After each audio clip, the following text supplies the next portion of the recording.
Bom, vamos iniciar então.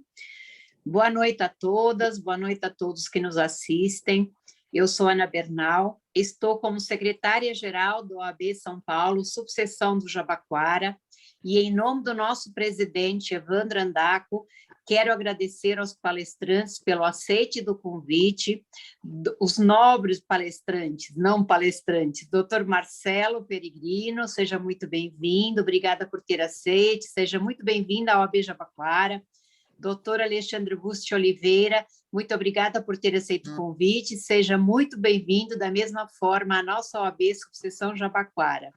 Quero agradecer especialmente ao doutor Rafael Lage Freire, que é presidente da Comissão de Direito Eleitoral dessa OAB, subseção do Jabaquara, pelo trabalho que vem desenvolvendo à frente da comissão e pela organização deste belíssimo evento, que hoje vai abordar, então, o tema a urna eletrônica, a qual completa 25 anos no Brasil e nunca se comprovou qualquer fraude nas eleições.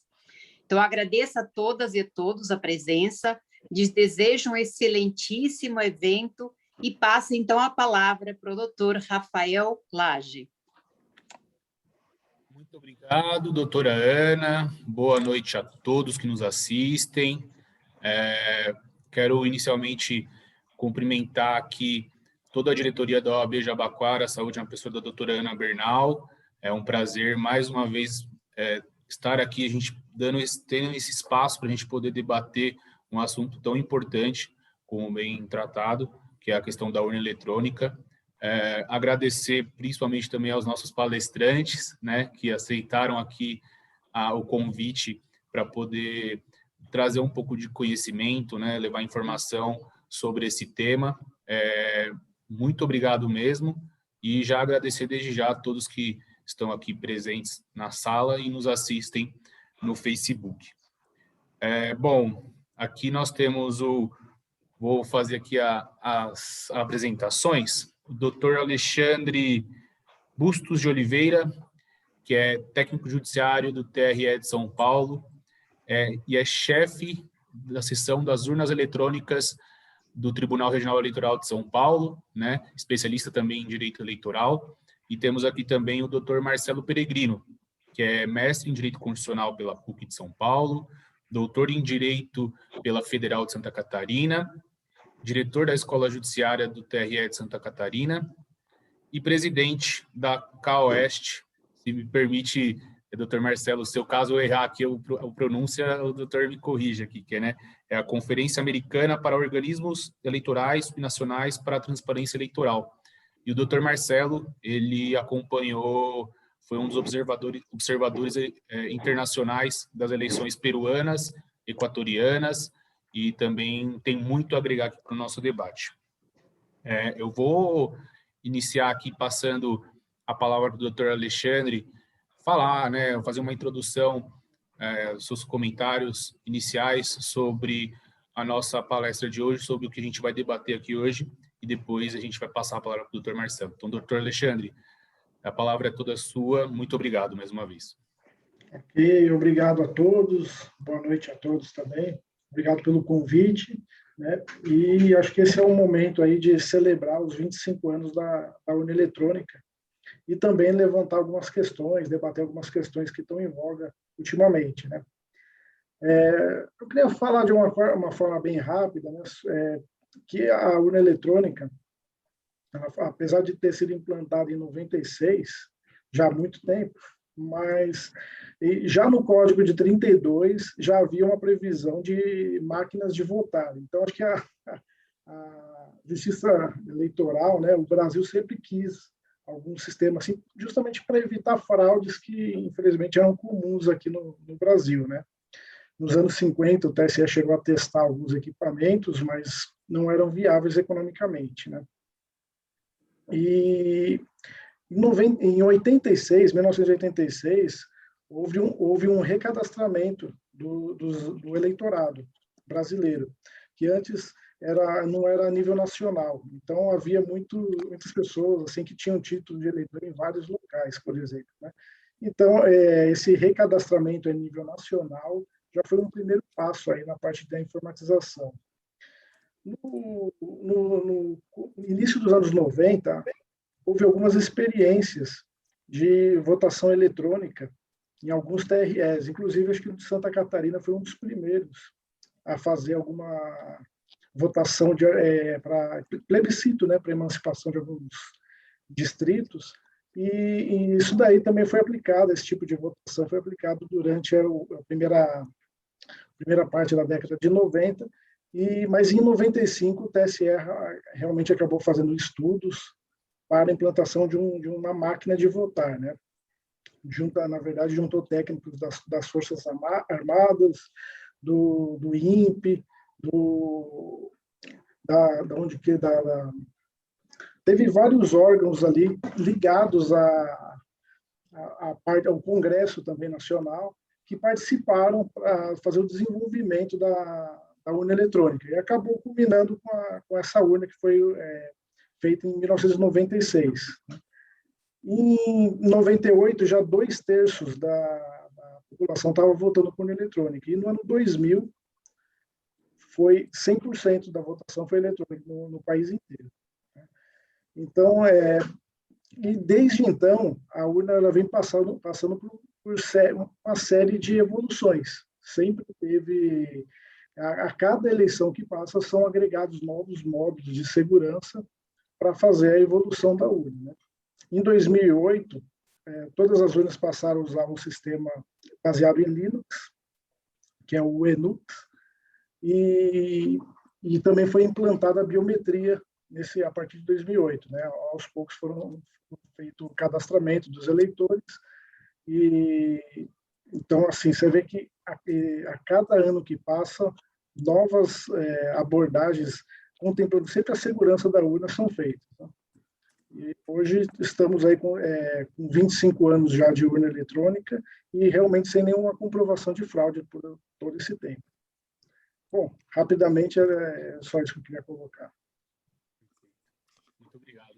Doutor Marcelo, por favor, também me agradeço mais uma vez o convite, aceitar o convite, e tenha a palavra. Boa noite a todos, Rafael, doutor Alexandre, doutor Rafael, doutora Ana. É uma alegria, uma honra participar, atender a esse convite e poder dialogar e aprender com todos os colegas. Eu gostaria de iniciar minha fala, assim, quem já me ouviu vai morrer de tédio, mas é o que é muito importante a gente ver. A história do voto impresso, na realidade, é a história da fraude do processo eleitoral. O que nós vemos ao longo do tempo é um processo de um sucessivo caminhar de aperfeiçoamentos, não é? De modo a afastar a corrupção da vontade do eleitor. Durante toda a Primeira República, nós tivemos lá a eleição a bico de pena, a degola, que era a diplomação, por assim dizer, pelos legislativos municipais, que incluía toda forma de corrupção. Então, a história da justiça eleitoral, desde o Império, demonstra que o próprio número de votos na urna tinha muito pouco significado para a eleição de alguém. Tem uma história muito saborosa de Pinheiro Machado, ele respondendo, um político da época, ele respondendo a um jovem correligionário e de duvidosa lealdade, e o rapaz perguntou: eu serei reconhecido, eu serei diplomado? E Pinheiro Machado diz: menino, tu não serás reconhecido por 3 razões. A terceira é que não foste eleito. Então vejam que o número de votos, em razão da corrupção do voto impresso, era muito grande. E o Código Eleitoral e a Justiça Eleitoral surgem para acabar com a corrupção do processo eleitoral e fazem isso de uma forma muito significativa, com resultados extraordinários a partir de 1932. Então, vejam, a organização da Justiça Eleitoral não conseguiu afastar, ainda que tenha trazido avanços, a corrupção que existia tanto no voto impresso como na apuração em si. Eu vou dar alguns exemplos, que hoje já nem existe mais. Nós somos mais velhos aqui, doutor Alexandre, temos que contar essas histórias, não é? O eleitor fósforo, por exemplo, aquele eleitor que votava no lugar de outro, isso era possível antes da biometria, com voto impresso. O voto formiguinha, que era a subtração de uma cédula oficial por uma falsa na hora de votar. E aí o eleitor entregava a cédula verdadeira em branco para outro eleitor fora da sessão. Isso criava aí um ciclo para favorecer o candidato. A urna emprenhada, não é? É a urna que já tinha os votos pré-preenchidos. Você abria a urna, ela já tinha alguns votos ali. A discussão, por exemplo, sobre os votos nulos, não é? Que eram interpretados de acordo com a intenção de quem fazia essa leitura, não é? Se aquilo expressava ou não a verdade do eleitor em relação a um determinado candidato. E aqui eu queria mostrar o que hoje, se os colegas me permitem, ainda é a realidade em muitos países da América Latina. Eu vou tentar, espero não compartilhar com os senhores algo indevido, porque eu sou um terror aqui na área tecnológica, mas vamos lá. Conseguem ver? Este é um processo de votação no Equador. Vamos lá, o primeiro. Vejam, essa é uma urna de papel em que as pessoas tiram o voto da urna, depositam sobre a mesinha, com a participação dos fiscais de partido, dos servidores da Justiça Eleitoral. Essa é uma eleição no Equador, em que eu fui observador internacional, fui chefe da missão.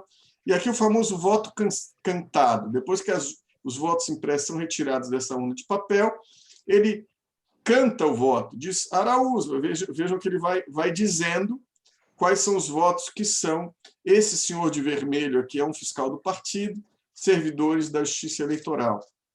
O doutor Alexandre, com certeza, se lembra dessa experiência, não é? Araújo era o segundo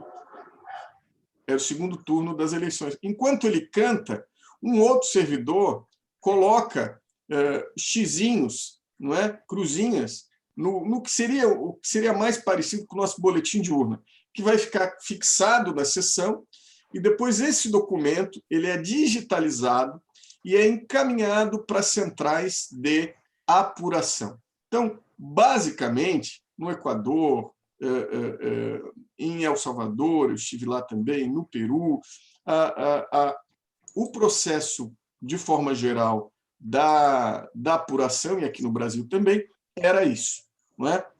A abertura da urna física com a contagem manual presente todos os interessados. E aí havia o debate, não é, sobre se essa esse voto valia, esse voto não valia, e era deixado para um momento posterior. Então, essa é a segurança que o voto impresso garante. E eu vou encerrar por aqui. Essas são as breves considerações para a gente começar o nosso debate. Muito obrigado, doutor Rafael, doutor Alexandre. Eu confesso que eu tive, obviamente, não a experiência tão... Então, saindo do seu áudio, Rafael. Áudio. Estão ouvindo agora? Sim. Sim. Eu dizia que, apesar de não ter tido essa experiência tão ampla assim, acho que do Dr. Marcelo, eu comentei com ele na época, quando eu fiz o convite, que eu participei como observador nas eleições bolivianas aqui em São Paulo no ano de 2019. E para mim ficou muito claro isso, né? A quanto a questão da subjetividade do fiscal, do mesário ali que está colhendo os votos e fazendo a contagem, porque às vezes o eleitor fez de alguma forma que ele não considera válido e isso acaba prejudicando, né, o pleno exercício do voto. Às vezes tive situações que o eleitor fez um coração do lado do candidato, e isso acabou também, na época, anulando, por exemplo, o voto. Então, fica muito subjetivo. E até eu falo que eu tenho um certo apreço pela urna eletrônica, não só pelo estudo do direito eleitoral, né? Porque eu acho que desde pequeno, comentei com os doutores mais cedo, desde pequeno eu sempre acompanhei meus avós e meus pais na época de votação, e acredito que muitos que são mais novos aí também devem ter tido essa experiência, né? Ouvir aquele apertar as teclas, ouvir o pililili no final de encerrar a votação. Então, é um sistema muito importante e que a gente vai trazer aqui para debater. E aproveitando até tirando um pouco daqui da frase de um comentário que o doutor Alexandre fez, o doutor, por exemplo, você falou sobre a questão da evolução, né, que nesses 25 anos a gente tem uma constante evolução como forma de melhoria, não só da parte de segurança, né, mas, na verdade, principalmente da parte da segurança das urnas eletrônicas, mas também na questão de acessibilidade, né, porque ao longo dos anos houve por exemplo, mudança que foi a inclusão das teclas, né, para pessoas deficientes. E aí eu queria que o doutor comentasse sobre isso, e depois, se o doutor Marcelo também já quiser comentar, como que funciona, por exemplo, a acessibilidade do voto nas eleições com voto impresso, se ele pode nos trazer alguma visão sobre isso. Tá certo. O doutor Marcelo comentou, né, a respeito da apuração nesses locais, vê que é uma coisa bem complicada, né, bem demorada. Inclusive, eu li uma notícia interessante que foi na Indonésia, né, em 2019, na apuração deles lá é manual, e acho que quase 2.000 pessoas ficaram doentes fazendo a apuração, porque a apuração se arrastou por dias, se eu não me engano, semanas, né? E parece que teve quase 300 mortes, 300 pessoas morreram de exaustão fazendo a apuração, porque é um país grande, né, muito grande, como o Brasil, né? Então, você vê que é uma coisa bem complicada. Outra coisa que o doutor comentou, doutor Marcelo, sobre essas interpretações, o doutor Rafael comentou também, que se pode fazer dos votos, né? A urna eletrônica, ela impediu um pouco a criatividade dos eleitores, né? Porque realmente eles podiam se manifestar de forma livre, até como protesto, mas, na verdade, foi uma das premissas da urna eletrônica, dar uma maior acessibilidade. Quando ela foi implantada em 96, houve uma diminuição dos votos nulos e brancos, justamente porque o eleitor ele conseguia votar mais facilmente, porque houve uma mudança de paradigma, né? Até então o eleitor ele escolhia o número ou o nome do candidato, e aí passou-se então a usar número, apenas número, e aí aparecia a foto do candidato, né? Então, dessa forma, houve uma inclusão maior dos eleitores cegos, né, e analfabetos. Cegos, no caso, por conta justamente das teclas em braille, que orientam o eleitor, né? E para o eleitor cego, que ele não sabe ler braille, há uma indicação na tecla número 5 que permite que ele consiga se guiar, né? A disposição das teclas também, elas estão no formato de a numeração do telefone, porque também a ideia foi que qualquer um conseguia, pelo menos um orelhão existia em algum lugar, então a pessoa conseguia. Orelhão hoje em dia nem é tão comum, né? Acho que as pessoas nem sabem muito bem, mas na época era usual, e aí a ideia realmente era que fosse acessível a todos os eleitores. Já no ano 2000, todas as urnas também dispunham, as urnas modelo 2000, dispunham já de entrada para fone de ouvido. Então, você poderia encaixar um fone de ouvido para o eleitor deficiente visual poder ouvir o voto que ele estava fazendo. Então, isso também ajuda na acessibilidade desse tipo de eleitor. Então, Marcelo, quiser complementar alguma coisa? Claro, assim, doutor Alexandre, quando nós estávamos conversando antes, eu disse que eu ficava muito tranquilo de falar com um representante da Justiça Eleitoral, que eu poderia até não saber absolutamente nada do tema, e queria sempre me socorrer, e de fato isso está acontecendo. Mas o que eu acho que é importante dizer, não é? Em primeiro lugar, vejam que, passado esse primeiro momento, esse momento preliminar, de corrupção, passado de muita dificuldade na apuração, qual foi a aposta da Justiça Eleitoral e principalmente do povo brasileiro? Foi a informatização para a redução do contato humano. Isso que é muito importante. E aqui eu pego os dados do meu querido amigo Heron Domingues, do TRE de Santa Catarina, que ele mostra como isso foi feito de forma gradual, com muita cautela, tentando aos poucos, colocando essas novas tecnologias de maneira com muita serenidade para evitar grandes rupturas. Então, como disse o doutor Alexandre, a informatização do cadastro foi de 1985 a 86, foram 70 milhões de eleitores. Na década de 80, nós passamos a ter a informatização da apuração e da totalização, não é?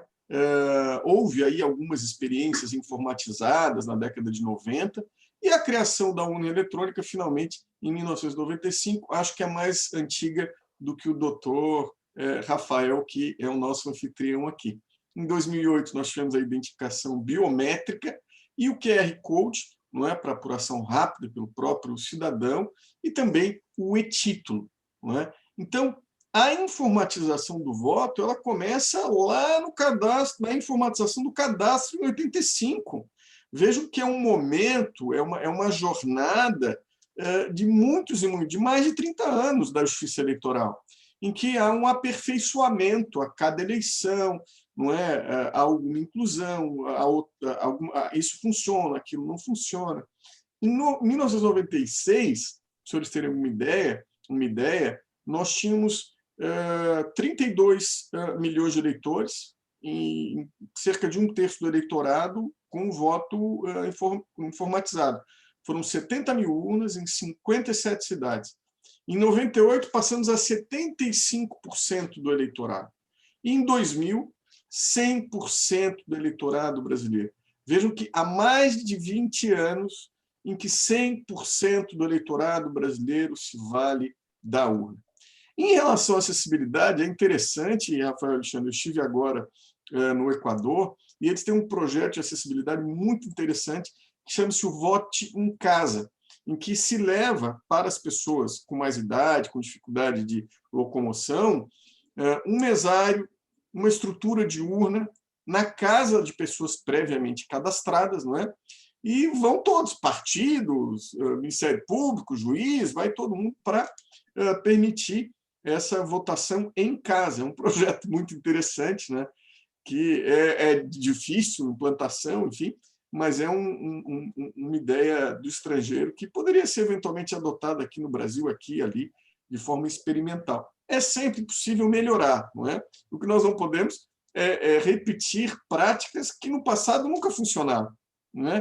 Essa é a grande irracionalidade da ideia do voto impresso ou de comprovação do substrato fático. Eles não dizem, não é voto impresso, é uma tripinha que vai sair lá no fundo que eu vou conferir, enfim. Essa irracionalidade que eu acho que todos os democratas e as pessoas que conhecem o direito eleitoral às eleições têm o dever de esclarecer a população naquilo que for possível. Né? Eu confesso que essa questão aí de levar a urna, em tese, na verdade, o voto, né, até a casa das pessoas, Imagino que se fosse implantado aqui no Brasil, por exemplo, na próxima eleição ou na eleição de 2020 que passou, por conta da pandemia, a gente teria um grande número de cadastros, né? Porque as pessoas realmente estavam preocupadas. E eu acho que é muito interessante mesmo, até como vocês mesmos disseram, a questão, por exemplo, da evolução, né? De como a urna eletrônica ela foi se adaptando à modernidade, à tecnologia, a Justiça Eleitoral disponibilizou de outras ferramentas para poder utilizar e acompanhar todo o processo eleitoral como um todo, e até uma forma, eu acho que a Justiça Eleitoral trouxe, que é muito importante, foi através da biometria, porque com isso a gente sabe que na época de voto impresso, pessoas poderiam se passar por outras, né, através falsificando documento, ou então apresentava, e isso acabava prejudicando também o exercício do voto e a fraude. E aquilo que o doutor Marcelo e o doutor Alexandre comentaram. A intenção sempre foi buscar o mínimo contato humano, porque, de uma certa forma, abria margem para mais fraudes, né? Então, desde que a gente tem a urna eletrônica, é importante a gente sempre ressaltar, nunca foi comprovada fraude, inclusive há diversas auditorias, que aí eu acho que o doutor Alexandre e o doutor Marcelo podem falar sobre isso também, né? Tanto na questão da auditoria aqui, o doutor Marcelo participou agora das eleições suplementares na cidade de Petrolândia, lá no estado de Santa Catarina, e o doutor Alexandre também, que por ser chefe da seção das urnas eletrônicas, também tem um amplo conhecimento.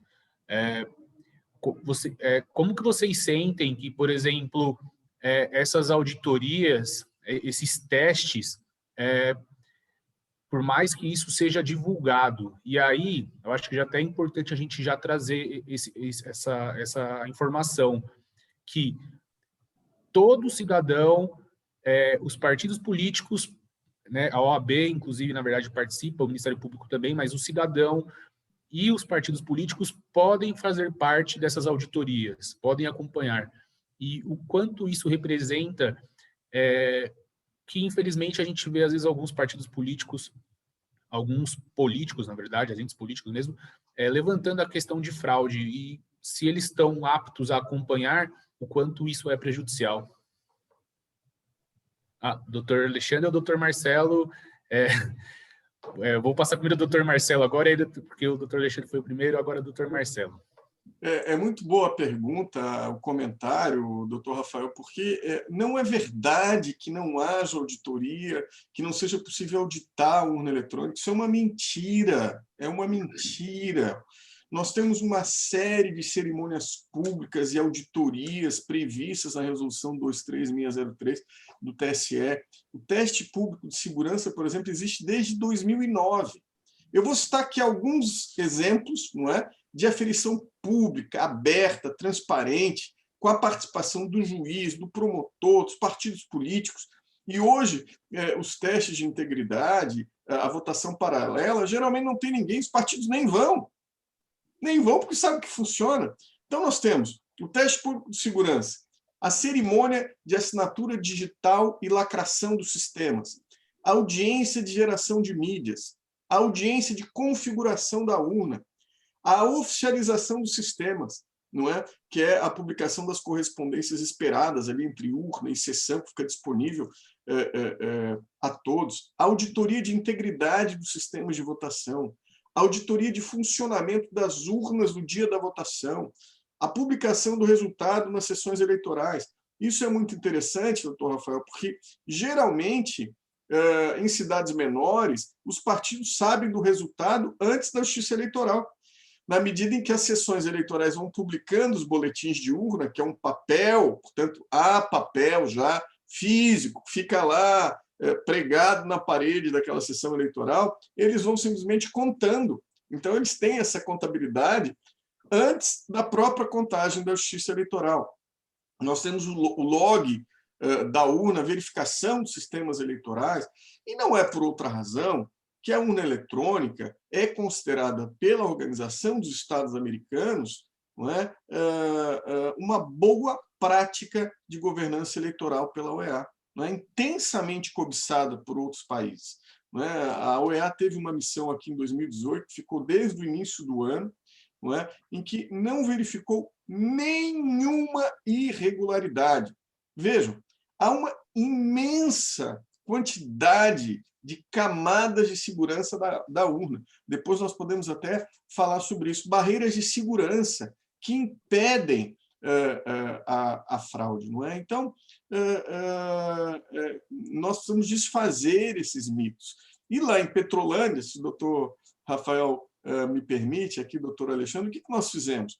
Nós chamamos observadores internacionais para acompanhar a eleição, acompanhar o AERESM, acompanhar o teste de integridade da urna, a votação paralela, em que urnas são sorteadas, não é? Ali no caso foi apenas uma, não é? Os estudantes da escola pública municipal votaram por meio do voto manual, o voto impresso, e depois esse voto impresso, com a participação de advogados da OAB, não é? Introduziu essas informações na urna eletrônica que tinha sido sorteada. E os números do voto impresso e aqueles da urna eletrônica, se coincidentes, mostram que os votos não foram diminuídos ou aumentados pela inclusão no sistema, ou seja, a máquina reproduz tão somente aquilo que é nela inserido. E, de fato, houve uma coincidência a demonstrar, mais uma vez, a idoneidade do processo eleitoral. E eu fico muito triste, porque nós vemos uma qualidade muito grande dos servidores da Justiça Eleitoral, um orgulho, não é, no que fazem, uma história muito bonita de superação. E eu já participei, integrei de missões eleitorais no Peru, na Colômbia, El Salvador, Equador, enfim, andei bastante por aí, na qualidade também de presidente da CAUEST, da Conferência Americana, e o que nós vemos é que todos cobiçam um modelo brasileiro. Não há uma pessoa que, depois de conhecer um pouco, de conversar sobre o tema, não fique absolutamente impressionado com a qualidade, com a rapidez, com a veracidade do voto eletrônico brasileiro. Vou dar apenas um exemplo.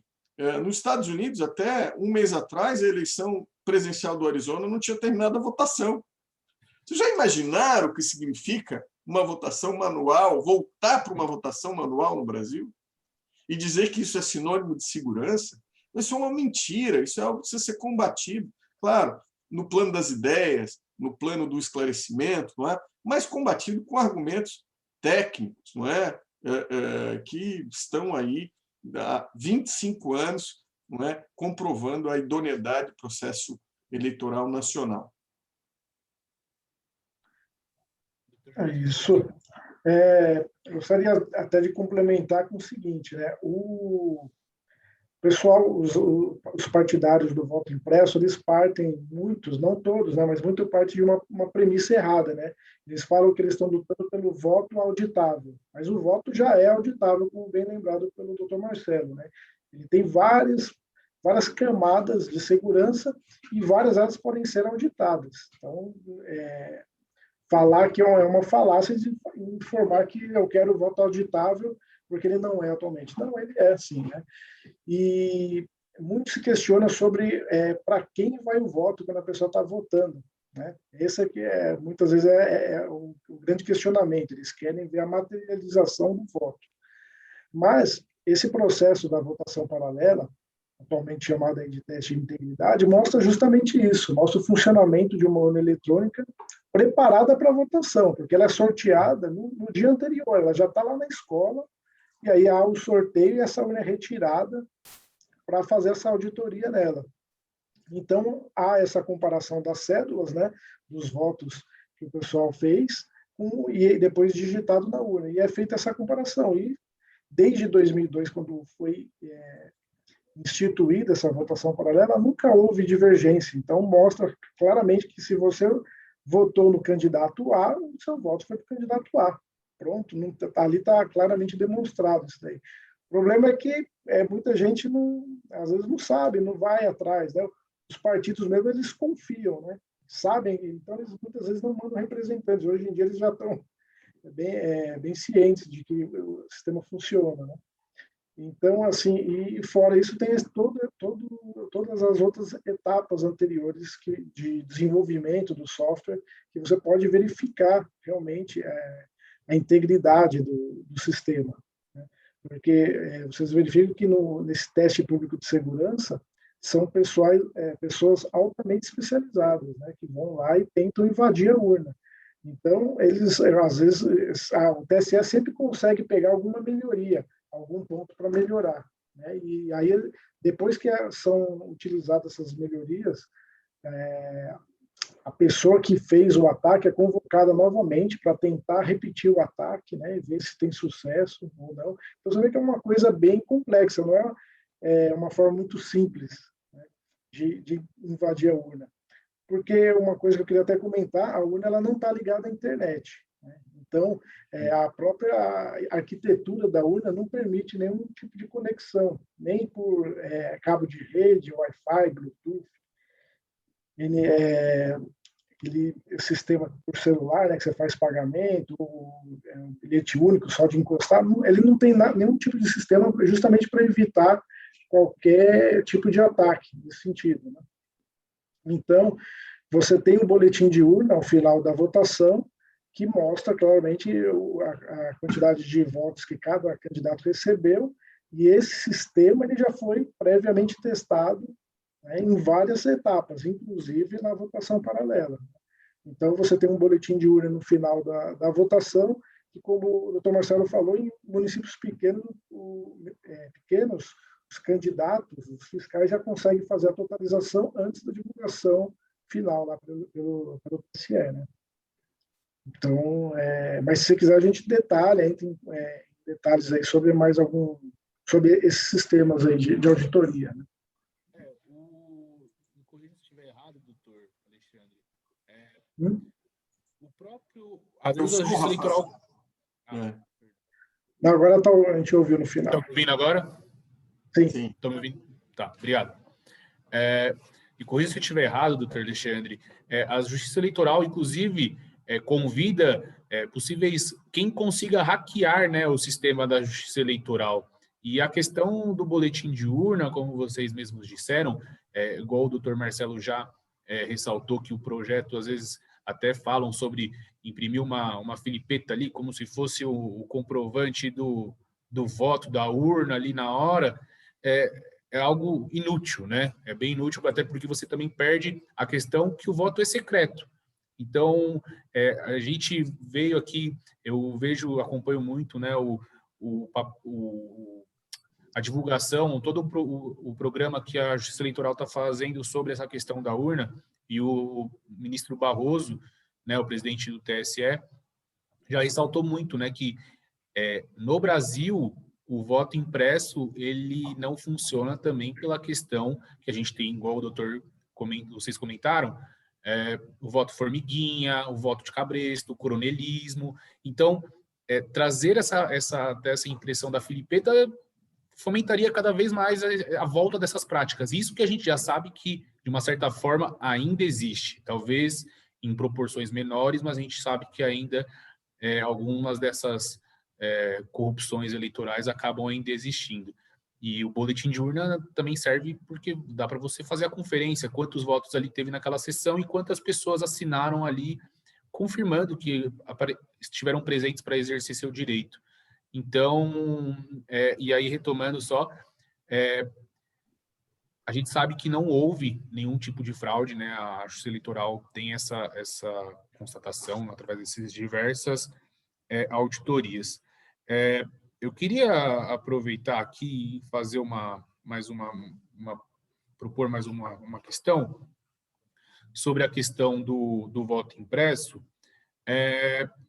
Vocês entendem que o voto impresso ele acaba perdendo a questão da sua segurança, quanto tanto o exercício, o fato de ser um voto secreto, né? Vocês acham que isso pode ser prejudicado? O voto impresso, o processo todo de totalização dele também é dificultoso, abre muito mais margem para impugnações, né, alegações de fraude. Como vocês sentem que, se a gente tivesse, por exemplo, o voto impresso de volta no Brasil, quais impactos a gente teria, a fim de a gente ressaltar aqui mesmo a credibilidade e a importância do nosso sistema eletrônico? Doutor Alexandre, por favor. Tá, bom, o voto impresso, só queria deixar claro assim, que a Justiça Eleitoral, ela, assim, se o Congresso determinar que será feito, a gente vai fazer, né? Tanto que o TSL estava já preparando, tinha uma licitação já em andamento para adquirir impressoras, quando o voto impresso foi aprovado em 2015. Depois o STF acabou suspendendo, mas o TSL vai cumprir o que for determinado, né? Ele levanta, na verdade, o TSE, a Justiça Eleitoral, as dificuldades da implantação do voto impresso, né, e o que ele pode acarretar de problema. Mas, assim, se for determinado, isso daí será feito, né? Eu queria só lembrar que você tinha comentado ainda sobre acessibilidade, tem um detalhe, né? Isso aí precisa ser estudado ainda para quem se for realmente adotado o voto impresso.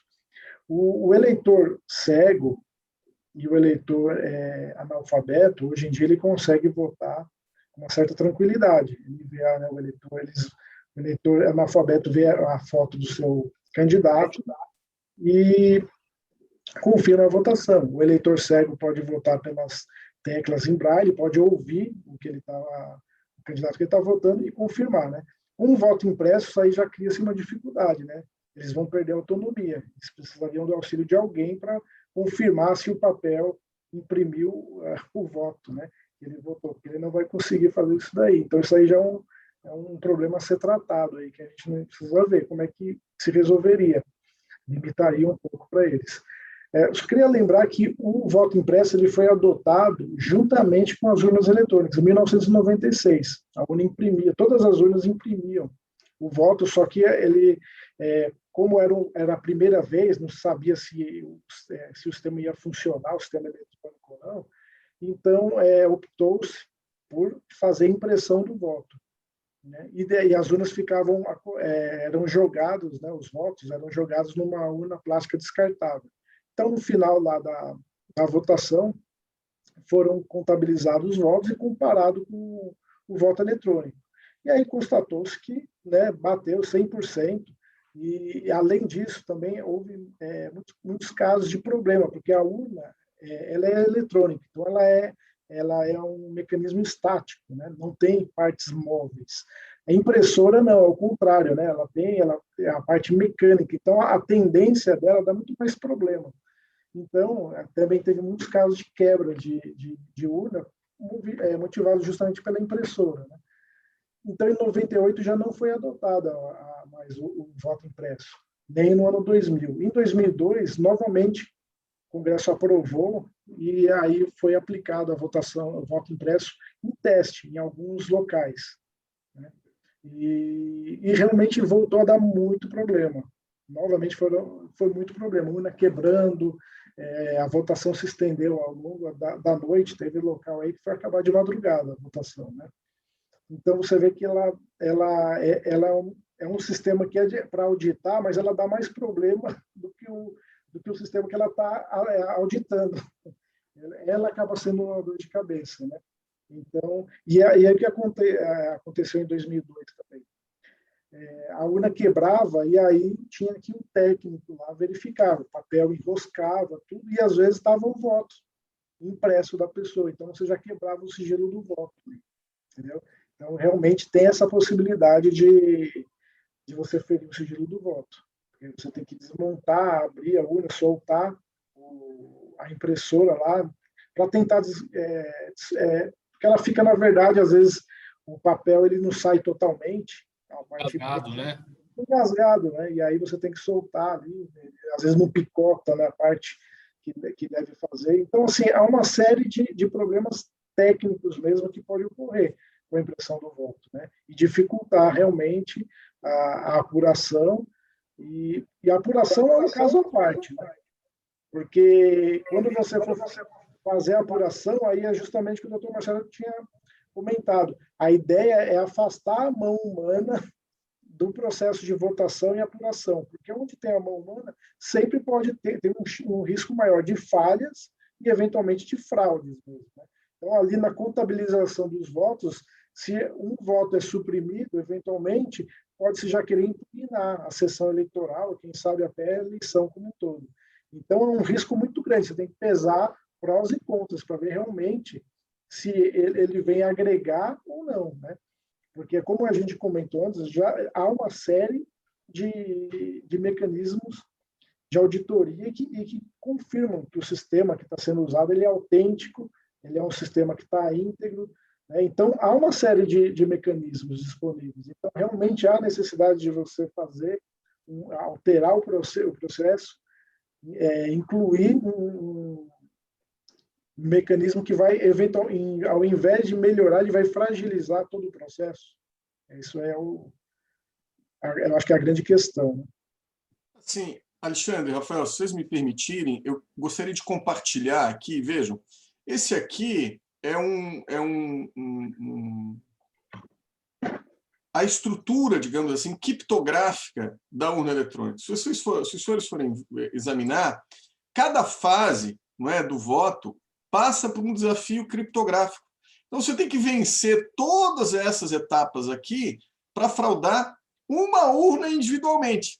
Cada urna tem, no máximo, 400 votos. Para você mudar uma eleição presidencial ou mesmo governo do Estado, você tem que fraudar milhares de urnas eletrônicas, passando em cada uma individualmente, por meio de um processo físico, que a urna ela não se comunica com a internet, o processo de totalização é pelo VPN, né, por um canal próprio da própria Justiça Eleitoral, não é? Então, são todas essas etapas aqui.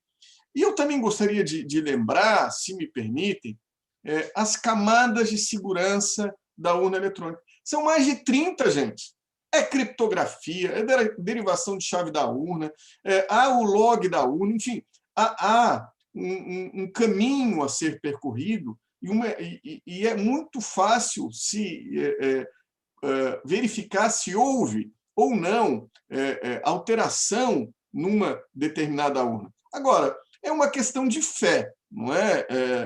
E aí nós precisamos voltar no tempo, não é? Quem usa Pix, cartão de crédito ou processo judicial eletrônico, não é? Nós que estamos aqui na modernidade, não pode duvidar da idoneidade do meio virtual. Se você duvidar da idoneidade do meio virtual, aí realmente é uma pessoa que está, de certa forma, desconectada de tudo ao seu redor. O sistema bancário transfere dinheiro, faz pagamento, criam-se obrigações, assinatura digital, não é? O próprio processo judicial eletrônico, as pessoas vão presas por meio do processo eletrônico, as pessoas alteram o seu patrimônio, juízes sentenciam, contratos internacionais são assinados pela via eletrônica. Então, na realidade, e até, me desculpe uma certa indignação, mas é a irabona, não é aqui. O que nós estamos discutindo hoje é um ataque à justiça eleitoral, é um ataque ao Poder Judiciário, de modo a diminuir a institucionalidade democrática. Isso nós temos visto ao longo e nas últimas eleições em toda a América Latina. O Bukele, por exemplo, é uma presidente de El Salvador, eu estive lá como observador internacional, ele alegava fraude, mesmo tendo seu partido ganho mais de 60 das 80 cadeiras do parlamento daquele país. Ou seja, a fraude é para diminuir, é para acoelhar o Poder Judiciário. Não é? E isso é muito claro, porque logo depois Bukele fecha a Sala Constitucional, o Supremo Tribunal Federal deles, e destitui os juízes. Então, nós temos um processo de autocratização. O último relatório da VIDEM, da Universidade de Gotemburgo, demonstra isso, um processo de autocratização no mundo, não é? Um processo de desapego ao regime democrático, e a luta contra o poder judiciário, contra a institucionalidade democrática, é um elemento dessa narrativa. Eu não posso ter um judiciário forte, eu não posso ter uma justiça eleitoral que funcione. Então, essa é uma narrativa que é muito mais grave, não é? Porque, na realidade, convenhamos aqui, doutor Alexandre, doutor Rafael e eu sabemos, é um debate, e aqui não é nenhuma crítica ao AB, né? Mas, como disse o doutor Ricardo Penteado outro dia, é um debate inútil sobre um problema inexistente. Você tem que ter algum problema seríssimo, ou então muito ignorante sobre as urnas eletrônicas para imaginar que há fraude depois de 25 anos, com a alternância sucessiva de diversas forças políticas antagônicas. Não é? Nós tivemos polos aí, veja, a eleição do atual presidente, não é? de um grupo político que fazia oposição, é a maior prova de que jamais houve fraude. Agora, nós vamos combater isso, talvez de forma não tão eloquente quanto a que eu estou usando agora, mas é a minha indignação em relação a isso, porque é como se eu estivesse defendendo algo que não precisava nem mais ser discutido. Algo que funciona há 25 anos não precisa ser mudado ao custo de R$1 bilhão. Isso é uma irresponsabilidade, doutor Rafael. É uma absoluta irresponsabilidade. Custar não é 1 bilhão, são 2 bilhões de reais. Não é? Para mudar algo que a história do Brasil mostra que é uma prática que gera corrupção. Isso no mundo inteiro. E não é um fato isolado. Nós vemos o presidente dos Estados Unidos fazendo isso, nós vemos o primeiro-ministro de Israel, nós vemos, enfim, situações muito localizadas. Não é? É uma narrativa política que nós, juristas, temos que conviver, não é? Mas que não tem o direito também de mentir, não é? De mentir desbragadamente com efeito. E por isso, sabe, doutor Alexandre, não quero... É um tema que eu sou apaixonado, não é? Por isso que eu acho extremamente importante que nós venhamos a trazer para o Brasil missões internacionais de observação. Vamos trazer ex-presidentes da República, vamos trazer ex-primeiros ministros, vamos trazer grandes juristas das grandes universidades do mundo, grandes advogados, servidores, enfim, para que eles deem fé, certifiquem a idoneidade, a veracidade do nosso processo eleitoral, que é o melhor do mundo, sem dúvida, não tenho dúvida nenhuma. Eu viajei bastante, viajei como observador internacional, portanto, tendo acesso aos processos de votação, à apuração, ao dia da votação, me encontrei com diplomatas de outros países para tratar dos processos eleitorais, e o nosso processo... e aí vai também um certo complexo de vira-lata, não é? A gente não acredita que nós somos melhor do mundo em algo. Não, mas se outros países não usam, não é bom. Não é? Então, fica aqui o meu registro, e eu peço perdão aqui aos que nos ouvem, ao doutor Rafael, ao doutor Alexandre, por essa minha indignação, mas é a irabona de quem vê assim uma narrativa política absolutamente irresponsável, não é? Eu faço coro, doutor Marcelo, porque para mim, estão me ouvindo? Agora estão me ouvindo? Sim. Sim. Eu faço coro ao doutor Marcelo disse, porque para mim também em pouco tempo, assim, eu não consigo enxergar, é muita responsabilidade tratar sobre fraude dentro de um sistema que já está aí há seus 25 anos, que tem, igual o doutor mostrou, são 30 etapas, são 30 barreiras, são auditorias, onde quem tiver realmente interesse em saber, em conhecer a fundo, está lá, disponível, basta ir. Então, é muito fácil, às vezes, né? Infelizmente, a gente vê alguns comentários, as pessoas estarem recebendo coisa no WhatsApp, porque hoje, infelizmente, né, a questão de fake news, ela fomenta até justamente a gente discutir o óbvio, né? Por muitas vezes a gente percebeu que é necessário a gente discutir o óbvio, as coisas que são claras, a gente precisa discutir por conta dessas questões de desinformação que circulam no WhatsApp, nas redes sociais.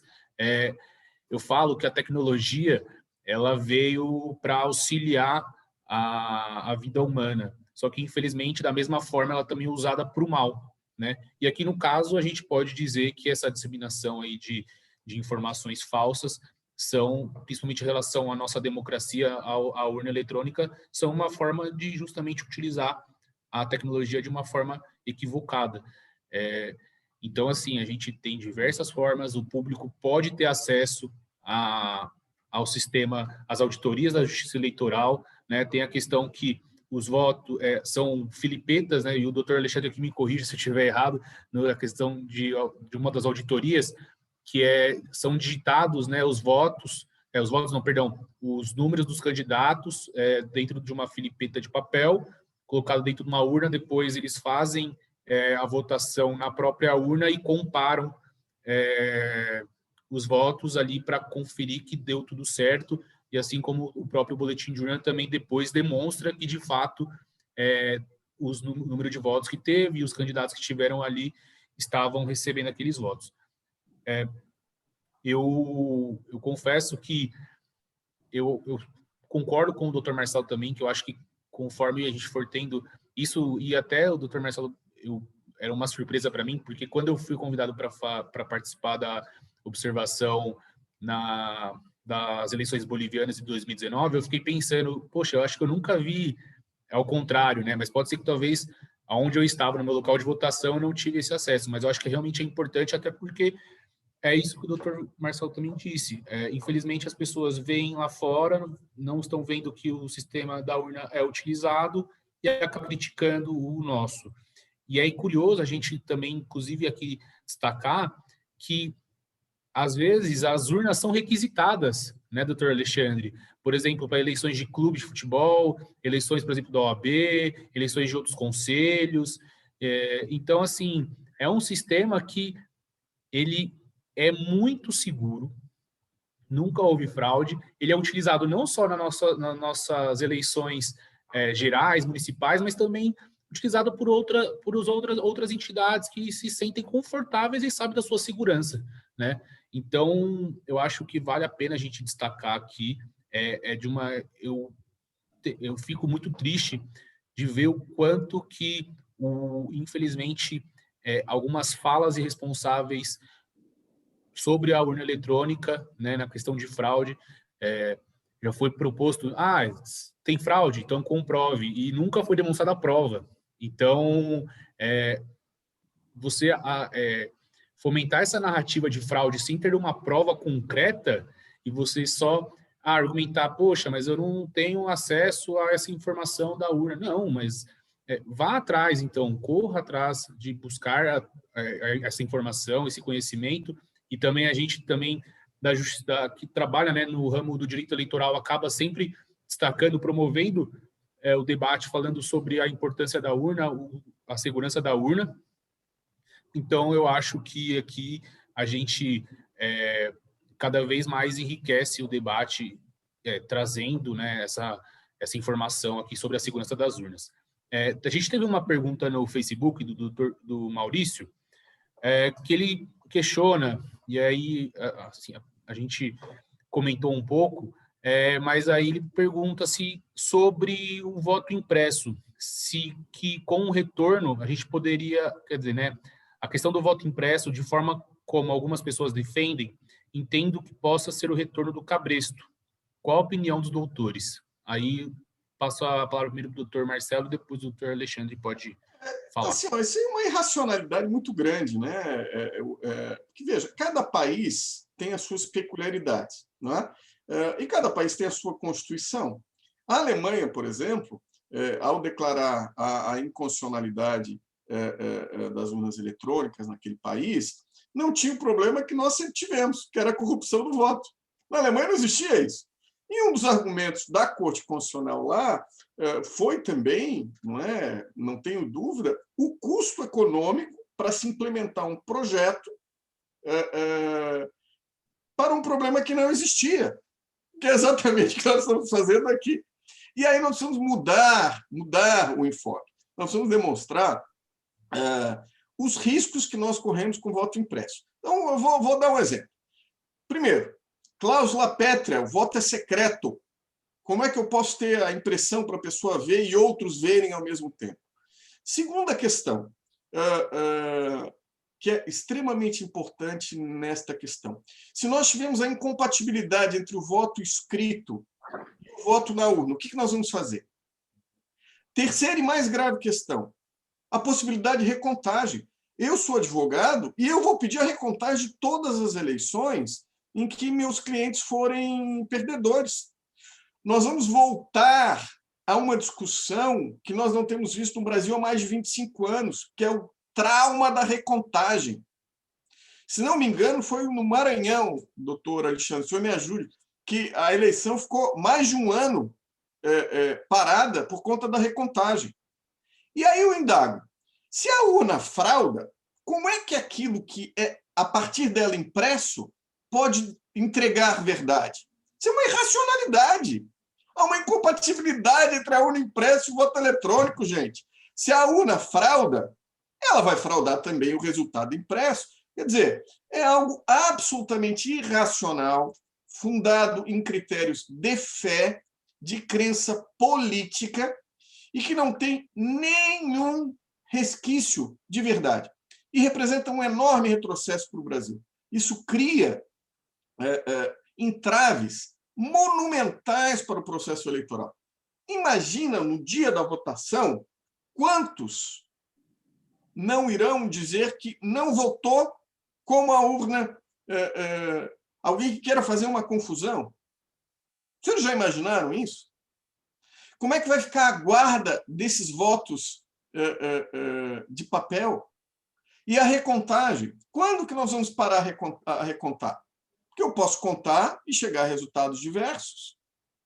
Não é? Então, hoje nós temos, também é importante dizer, aquele sistema, não é, da urna eletrônica, que é a verificação dos sistemas eleitorais. Nós temos, após a primeira preparação das urnas, até 100 dias após o primeiro turno, você pode solicitar o arquivo de log, os arquivos que alimentam o sistema de gerenciamento da totalização. Você pode requisitar tudo isso. Após a conclusão da totalização, e até 100 dias corridos, a partir do primeiro turno, você pode solicitar também o log do transportador, do receptor, dos arquivos de urna, do banco de dados da totalização, imagem do boletim de urna, arquivos do RDV, o log das urnas, que vão mostrar todas as operações por aqui, pelas quais passaram, né?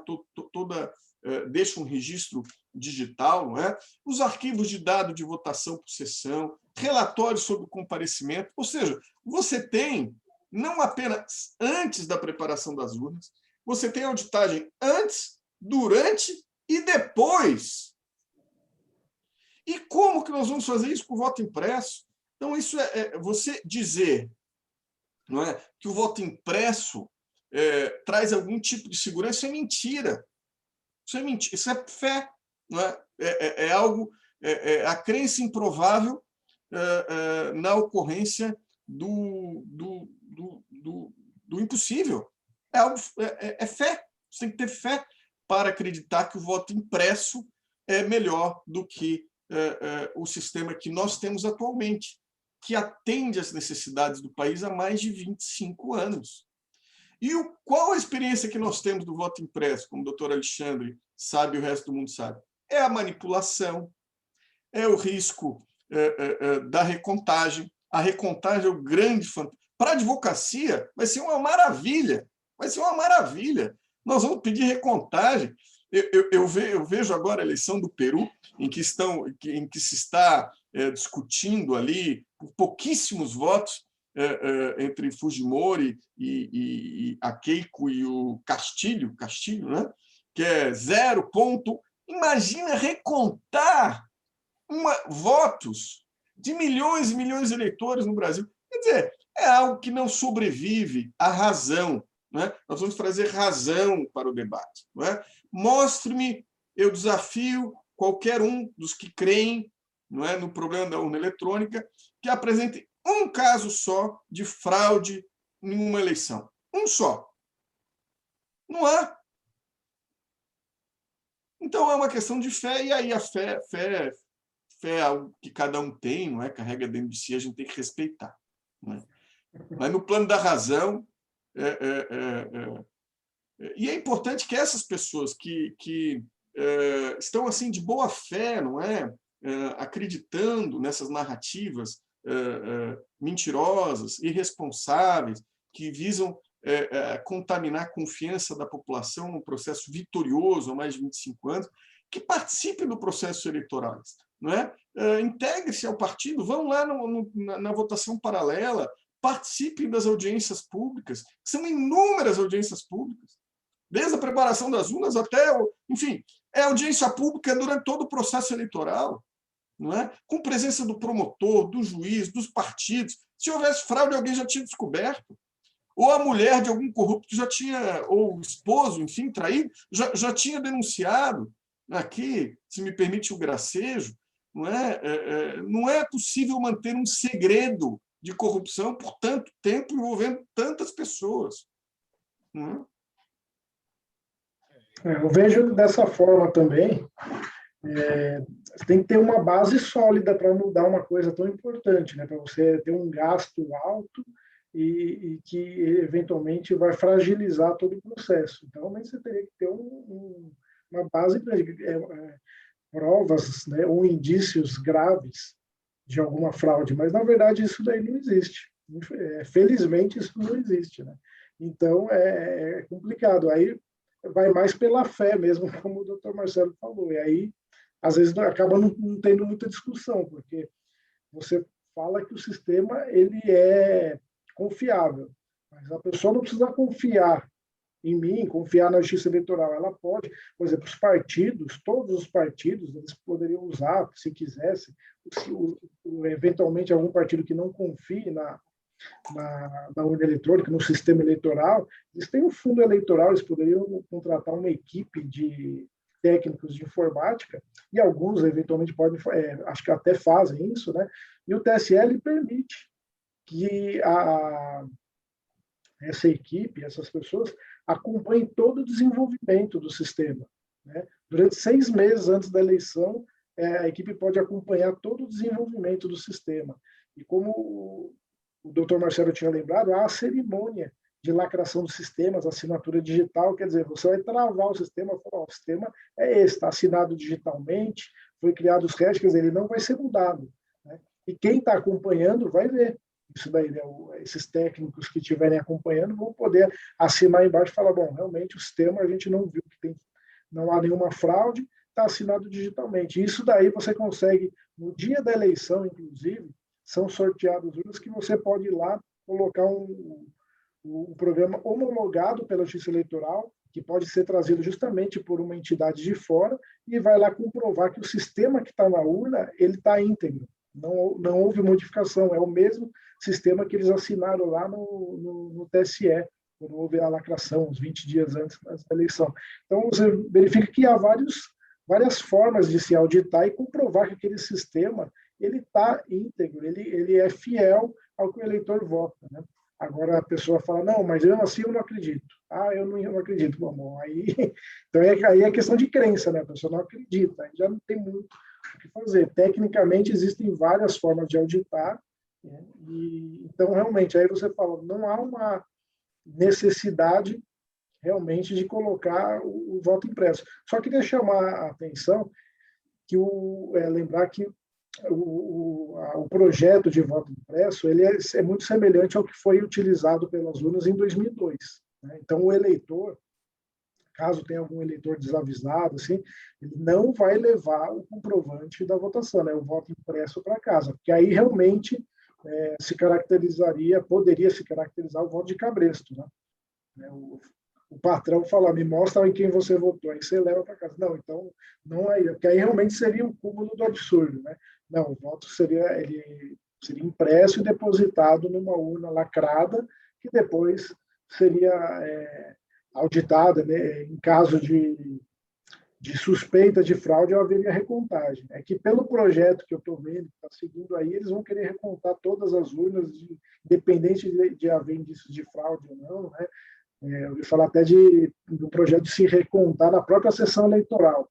Então, realmente, aí imagina que aí a confusão está armada, né? Porque para você perder um voto na hora de contar, é muito complicado, tem que ser uma coisa muito bem regrada, né? E ainda assim você corre sérios riscos aí de comprometer todo o processo eleitoral. Acho que... Estão me ouvindo? Sim. Perfeito. Eu acho que é uma questão que é curioso, que a gente realmente percebe, o que o Marcelo falou. Não, agora está falhando, viu? Tá falhando? Peraí. Foi? Agora funcionou. Tá. Às vezes não estou entendendo, às vezes, o que acontece aqui, às vezes dá umas oscilações. Bom, é curioso que a gente realmente costuma ver os perdedores, né, criticando fraude nas eleições e tudo mais. Até o doutor Arthur aqui, que trabalha comigo, ele sempre conta uma história de um cliente que uma vez não teve 0 votos, falou teve fraude nas eleições, nem na sessão da minha mulher teve voto para mim. Aí ele fala, olha, eu tenho uma triste notícia para te dar, acho que talvez você vai precisar ter uma boa conversa em casa, né?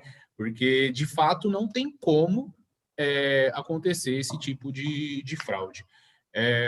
E, realmente, os candidatos, até nas eleições peruanas, que eu busquei acompanhar bastante através das mídias, né, notícias, foi curioso, porque antes bem antes, na verdade, do segundo turno, a Keiko, ela propriamente falava, né, sobre a importância de se acreditar nas eleições, acreditar ali ainda que era voto impresso, né, ela fomentava a questão do debate de segurança das urnas, de confiança no voto. E quando ela perdeu, até porque ela estava na frente, né, algumas pesquisas mostravam ela um pouco à frente, quando ela perdeu, ela alegou fraude. Então, é muito fácil, né, a gente ter esse tipo de discurso quando se há o perdedor geralmente precisa achar algum problema da eleição dele. E outro ponto que foi muito bem tratado é a questão da insegurança, que a gente tem um processo de apuração do voto extremamente eficiente, rápido, ágil, que no mesmo dia a gente já acaba sabendo quem são os vencedores. Eu lembro que em 2020, agora no ano passado, a gente teve um pequeno problema, né, que a atualização demorou um pouco a começar, porque, salvo engano, todas as informações estavam indo direto para o TSE, e aí teve esse leve atraso, mas no mesmo dia, todas as cidades já sabiam quem eram os candidatos que estavam no segundo turno, quem eram os vencedores ali das outras cidades, que era só primeiro turno, quem eram os vereadores eleitos. Então, vocês imaginem numa eleição presidencial, e ainda mais polarizada, como a gente teve, a extrema insegurança, não só jurídica e democrática que a gente teria, se caso o voto impresso fosse aplicado, quanto tempo, e houvesse impugnações, né, de fraude para recontagem e tudo mais, quanto tempo levaria exatamente isso que o doutor Marcelo também falou, quanto tempo levaria para isso acontecer e a instabilidade que a gente ficaria, né? Porque isso abre margem para os agentes fazerem N coisas, né? Eu prefiro aqui nem entrar no campo do pensamento aqui do que é possível para a gente não cair nisso e a gente acaba ficando mais preocupado ainda. De qualquer forma, tem a questão da inconstitucionalidade, né, por tratar de cláusula pétrea. E, assim, até a gente já aproveitando aqui sobre a questão né, que a gente está tendo essa discussão, eu queria ouvir os comentários do Dr. Alexandre e do Dr. Marcelo sobre a questão agora que a gente tem, né, a PEC do voto impresso. O que vocês acham? Quais são os comentários que os doutores têm acerca dessa discussão desnecessária, convenhamos. Doutor Alexandre, por favor. Bom, precisa ver exatamente como que vai ser colocado esse projeto de lei. Eu não acompanhei exatamente o texto da lei ainda, mas para que ele seja diferente das outras vezes, porque o voto impresso ele foi colocado, se não me engano, em 2009, para que se aplicasse nas eleições de 2014, mas o STF acabou julgando inconstitucional, né? Justamente por ferir o sigilo do voto, né? E contra os princípios de economicidade, né? Então, em 2015, foi a mesma coisa.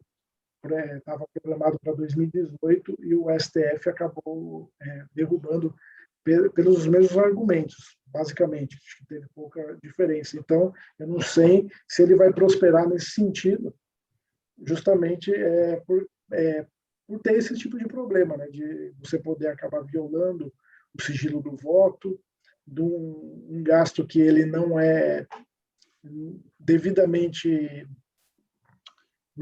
como que é justificado, né? Você teve casos de fraude, você falou, pô, realmente teve fraude, então acho que realmente é uma coisa que a gente tem que mudar, não teve isso, né? Então teria que ter uma justificativa forte, então eu não sei se prospera nesse sentido, mas é que eu falei, né? O TSE vai acabar fazendo, né, o que foi determinado e vai tentar implantar se for o caso, né, de realmente aprovar. Eu acho difícil, tecnicamente falando, de conseguir implantar em todas as urnas já para 2022, se for decidido pelo Congresso, né? Porque tecnicamente é bem complicado você conseguir comprar, porque você tem que fazer testes, porque a urna ela é muito segura, ela tem muitos mecanismos de segurança, tudo, então isso aí tem que ser exaustivamente testado, tudo, não dá para comprar uma impressora de mercado, né? Vamos comprar uma impressora de supermercado e acoplar lá do lado da urna eletrônica.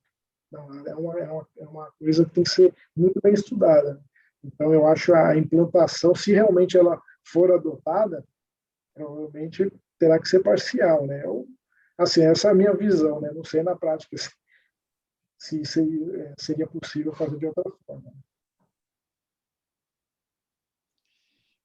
Doutor Rafael, doutor Alexandre, eu acho que é uma fraude contra o regime democrático, não é? Para mim, você introduzir um novo sistema que nós não sabemos que o voto impresso traz corrupção. Esse é um fato, não é? Aí tentam edulcorar a pílula dizendo não, é o substrato físico da urna. Bobagem, vai ter que ser recontado. Se é recontado, é cédula, é voto.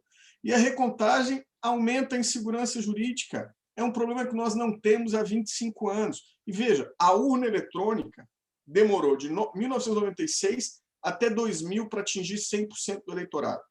Então, foi um processo gradual, lento, de testes. Havia, primeiro nos municípios com emancipação, o doutor Alexandre se lembra, pequenos municípios, depois foram aumentando até se chegar à excelência que nós temos hoje.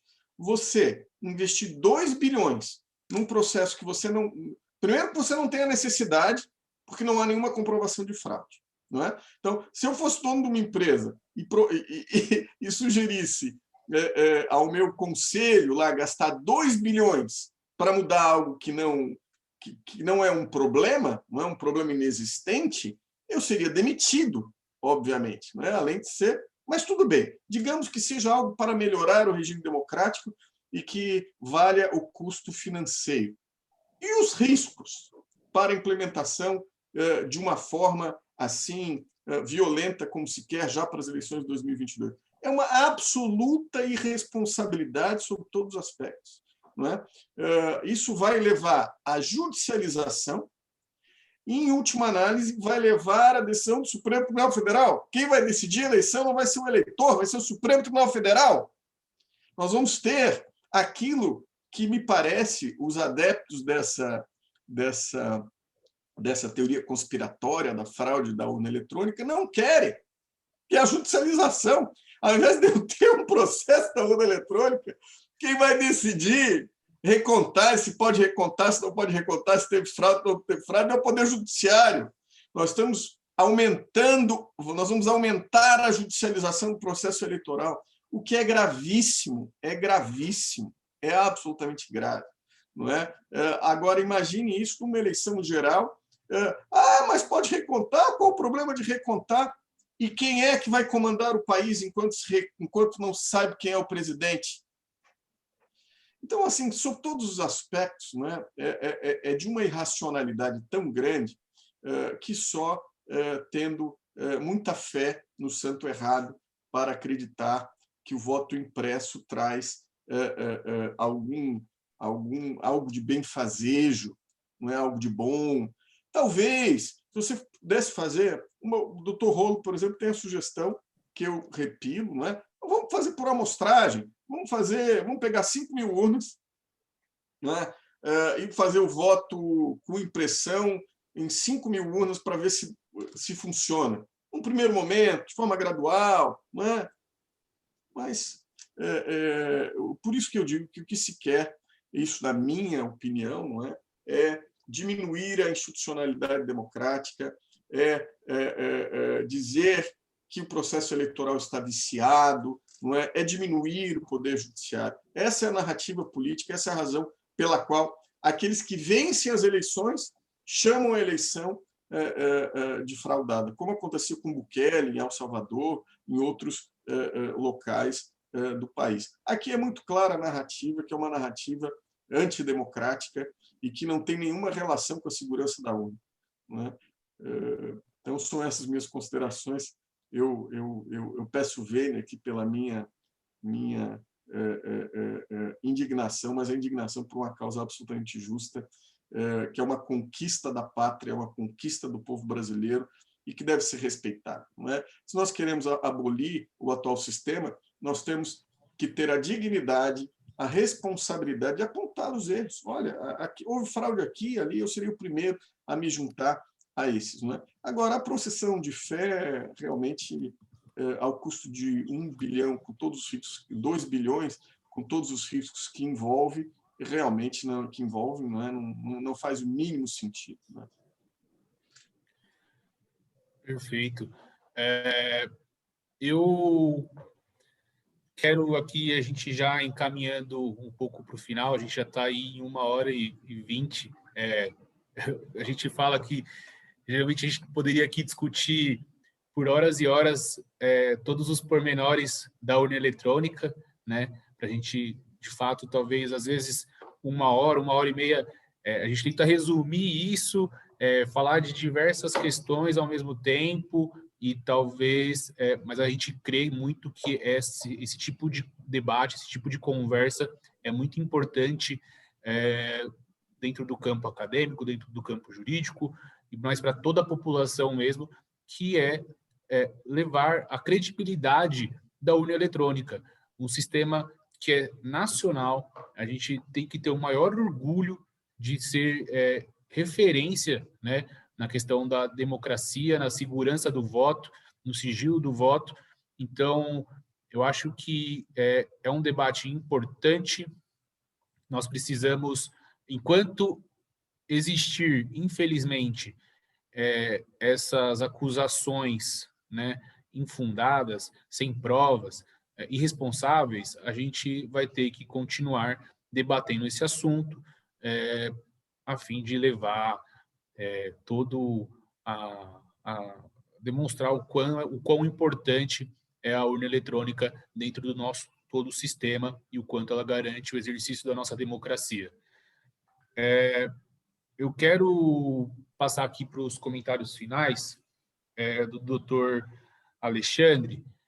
Dr. Alexandre, fique à vontade e tem a palavra aí para os comentários finais. Ok.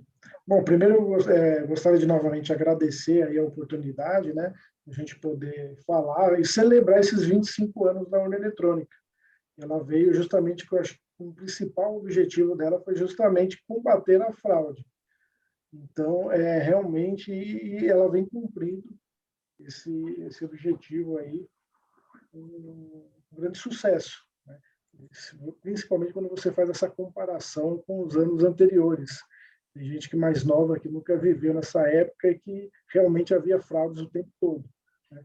Então, realmente, a gente conseguiu completar com sucesso esses 25 anos, e a urna vem aprimorando a cada eleição, aprimorando os sistemas de segurança, e espero que a gente tenha mais 25 anos, pelo menos, de urna eletrônica, para poder continuar elegendo os candidatos de quem realmente os eleitores votaram, como vem sendo aí há todo esse tempo, né?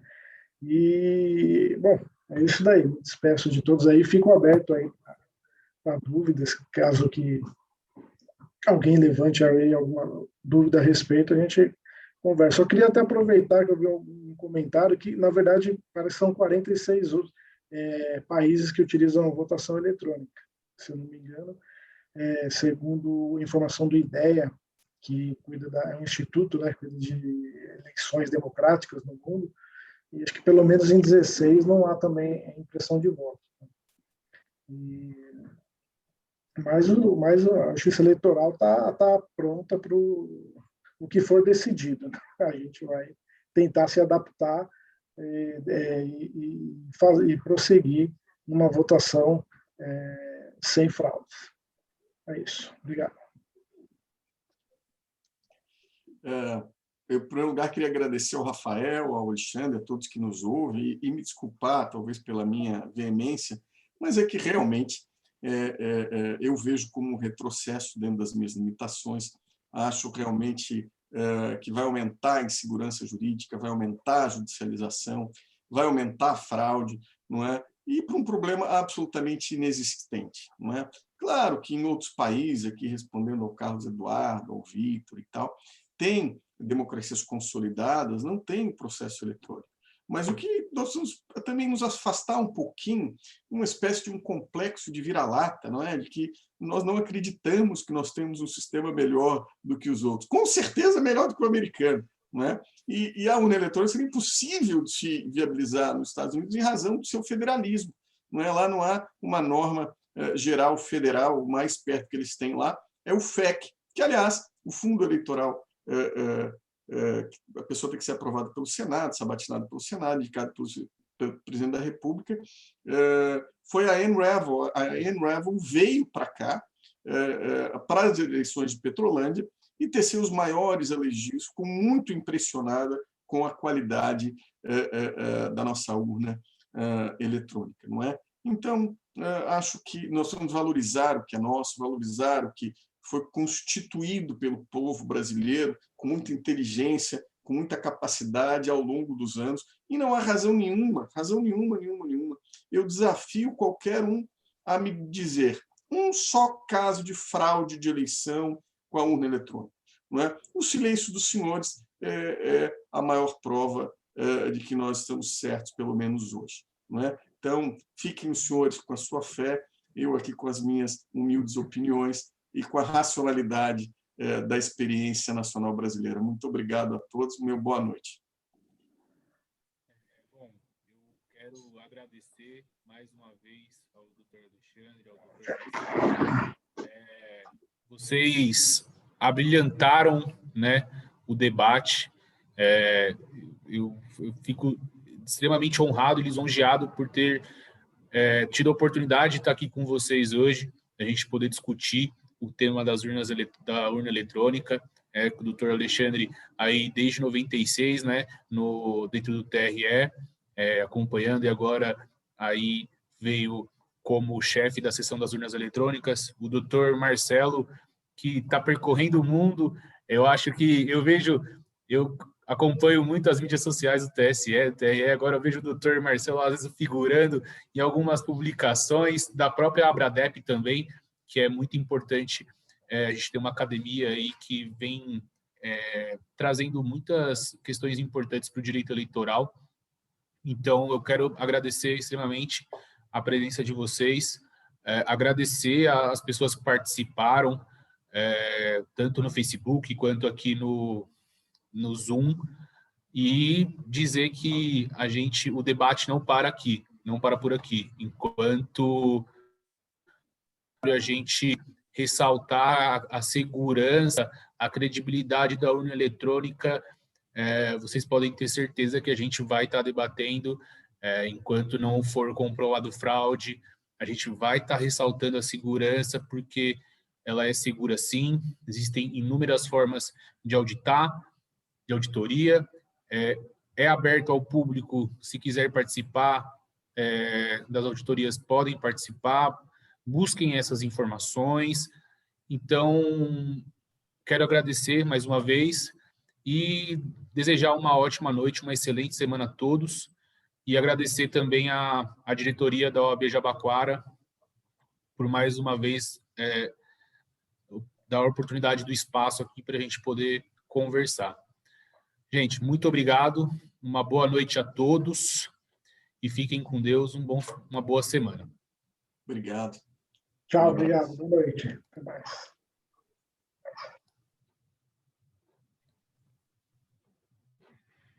Deixa eu ver aqui. Esse vídeo...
Eu estou vendo que tem algumas pessoas aqui, gente. Boa noite, obrigado por terem acompanhado. Espero que aí vocês tenham gostado. A gente respeita todas as opiniões e é isso. Muito obrigado. Uma boa noite a todos. Tchau, tchau.